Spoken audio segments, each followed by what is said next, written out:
तो आज हम देखते हैं किस तरह से एक्सेल में हम पेमेंट निकालें।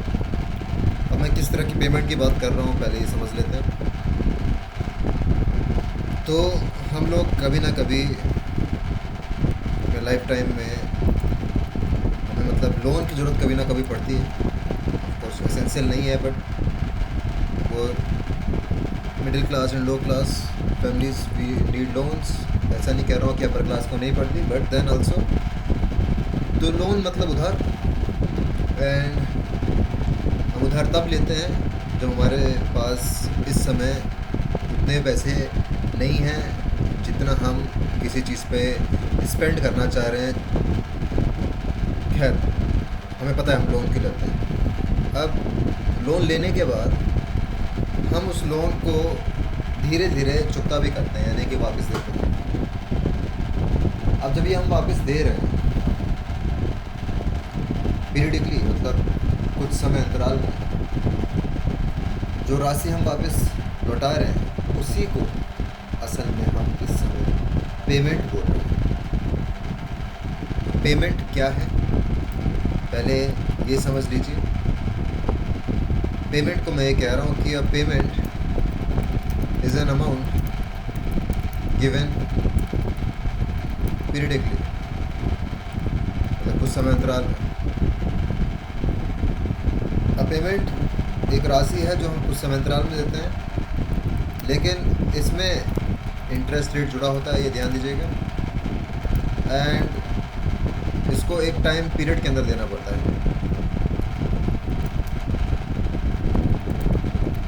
Certain period of time.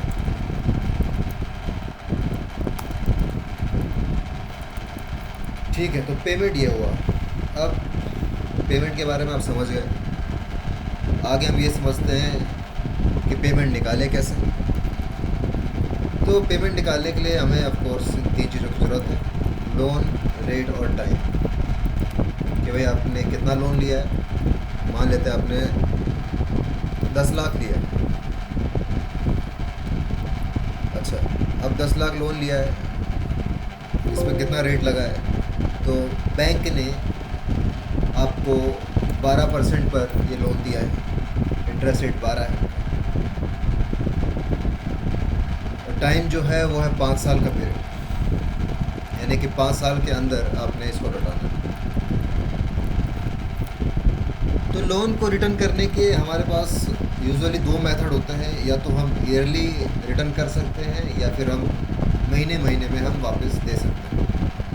तो सालाना दें हम या फिर महीने में दें। अब एक्सेल में हमारे पास जो तरीका है पेमेंट निकालने का, वो है ये फंक्शन PMT।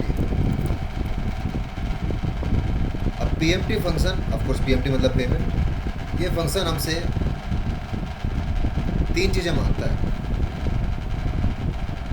ठीक है, वो 3 चीज़ें क्या हैं वो अभी आप देख लेंगे जब मैं इसको लिखूँगा। बट ये निकालता ईयरली पेमेंट है, ये आपको समझना ज़रूरी है। ये हमारे पास जो आंसर रिटर्न होगा वो सालाना पेमेंट है। लेट्स सी, मैं यहाँ पे पेमेंट लिखता हूँ और यहाँ पे मैं लिखता हूँ इक्वल्स PMT।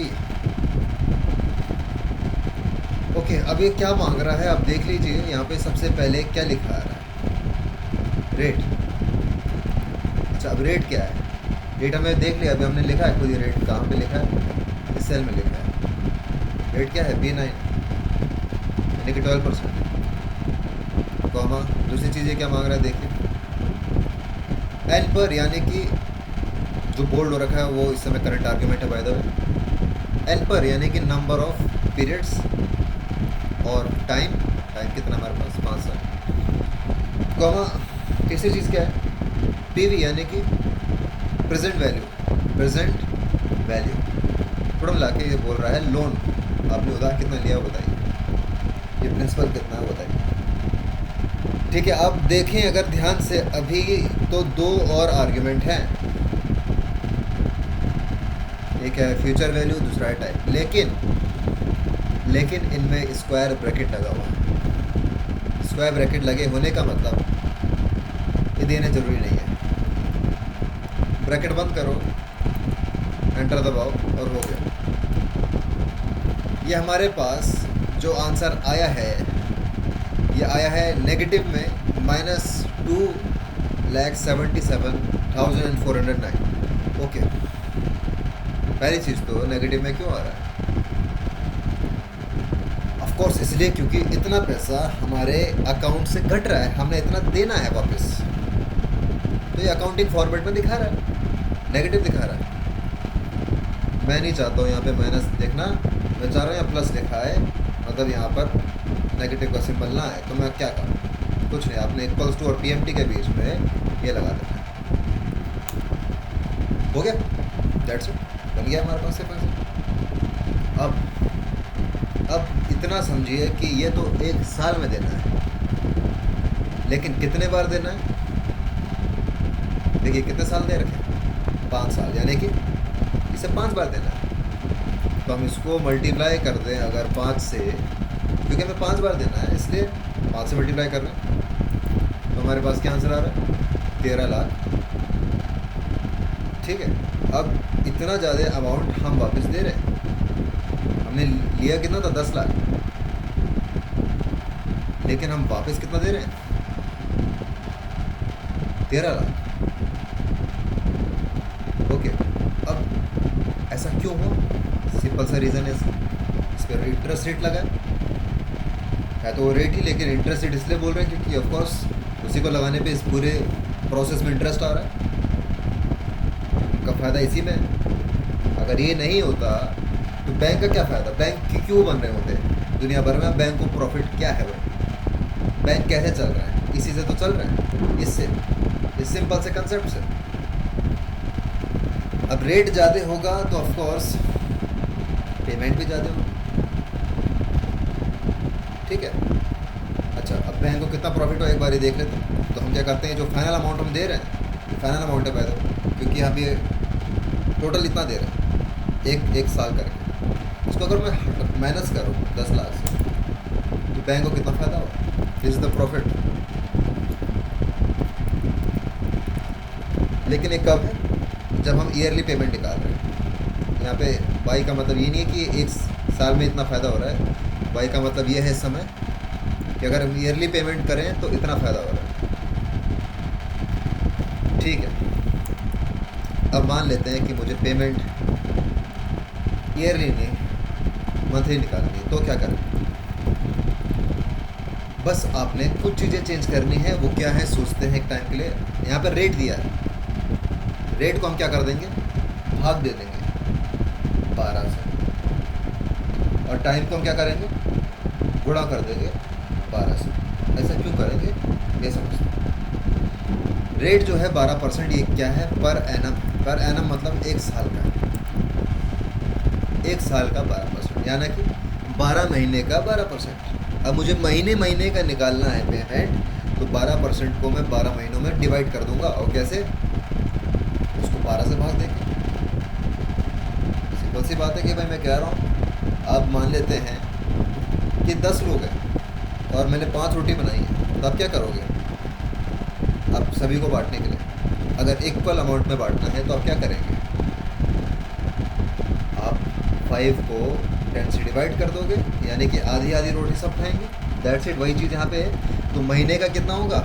12% अपॉन 12, जो भी इसका आंसर आएगा। अच्छा, टाइम की बात कर रहे हैं। टाइम क्या है? इस समय 5 है, इसको भी हमें मंथली उसमें कन्वर्ट करना है। तो 1 साल में 12 महीने होते हैं, तो 5 साल में कितने महीने होंगे? 5 × 12। इस बार हम मल्टीप्लाई क्यों कर रहे हैं? सोचते हैं। इस बार ये बोला गया है कि भाई आप 5 लोग हैं तो हर किसी के लिए 3 सेब हैं, टोटल ला के आपके पास कितने सेब हुए? 5 3 15, 15 सेब। उस तरह की चीज़ समझेगा इसको। ओके, तो इक्वल्स टू माइनस PMT। याद कीजिए माइनस क्यों लगाया? ताकि नेगेटिव आंसर पॉजिटिव में बदल जाए। ठीक है, माइनस माइनस प्लस हो जाए। अब रेट क्या है? ये, इसको डिवाइड कैसे करना है? 12 से। क्यों? मंथली उसमें कन्वर्ट करने के लिए कॉमा लगा दिया।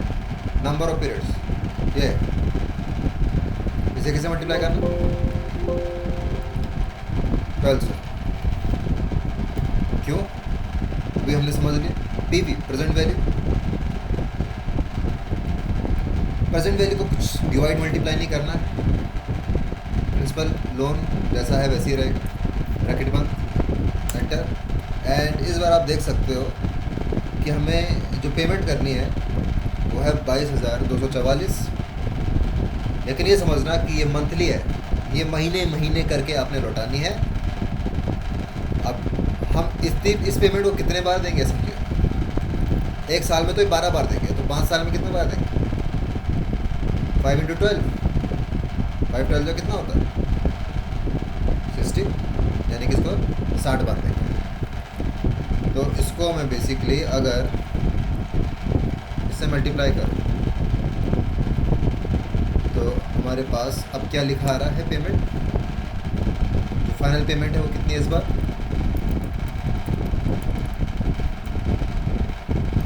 ओके। आप देख सकते हो फ़र्क थोड़ा बहुत ईयरली उसमें और मंथली उसमें। हमें ज़्यादा फ़ायदा है अगर हम मंथली पेमेंट दें, रीज़न बीइंग कि इंटरेस्ट रेट अब बढ़ गया है, तो ये ज़्यादा फ़ायदा होगा हमारे लिए एक हिसाब से। अगर हम कम नुकसान चाहते हैं अपना, तो हम मंथली पेमेंट ही करना चाहेंगे। खैर वो तो पर्सनल चीज़ हो गई कि आप ईयरली करना चाहो मंथली करना चाहो। और प्रॉफिट कितना हो रहा है सर बैंक को, ये भी देख लीजिए। ऐसे मैं इसको मैं अगर हटा दूँ, सॉरी मैंने यहाँ कहाँ पे कर दी, यहाँ पे से इसको मैं अगर हटा दूँ, एक मिनट मैंने शायद फाइनल पेमेंट निकाल दी थी, ओके तो अंडू कर दिया मैंने, यहाँ पे रेफरेंस दे दिया था गलती से। ओके इसको मैं अगर सेपरेट कर दूँ इससे, अब देख सकते हो कि इस बार कम फ़ायदा हुआ है, 3,34,000 का हुआ। ठीक है, दैट्स इट। ये पेमेंट था। पेमेंट में हमने देखा ये पेमेंट, पहले तो मैं किस पेमेंट की बात कर रहा हूँ, उस पेमेंट की जो हमें मंथली करके या ईयरली करके या किसी टाइम पीरियड के अंदर लौटानी पड़ती है। उस पेमेंट में इंटरेस्ट रेट जुड़ा होता है और वो सर्टेन टाइम पीरियड के अंदर या एक सीमित समय अंतराल के दौरान हमें वापस चुकता करना पड़ता है। खैर आज के लिए इतना ही।